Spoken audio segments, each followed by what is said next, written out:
আমি আপনাদের সমর্থন চাই।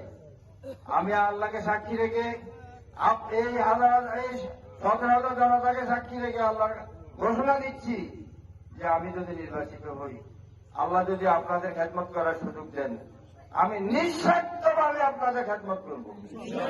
কোনো চাঁদা দেওয়া লাগবে না, 1 টাকা দুর্নীতিও আমি হতে দেব না।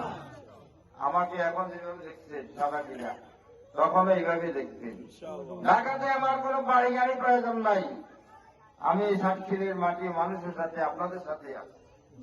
এই নোয়াপাড়ার রাস্তাঘাট থেকে কালভার্ট শুরু করে যত সমস্যা আছে আপনাদের সাথে পরামর্শ করে আপনাদেরকে দেখে বলবো আপনাদের সমস্যা কি, এটা সমাধান কি, আপনাদেরকে নিয়ে আপনাদের সমস্যা সমাধান করা হবে এবং 9 ভিত্তিক সাতক্ষীর সোনাইমুড়ি করবো।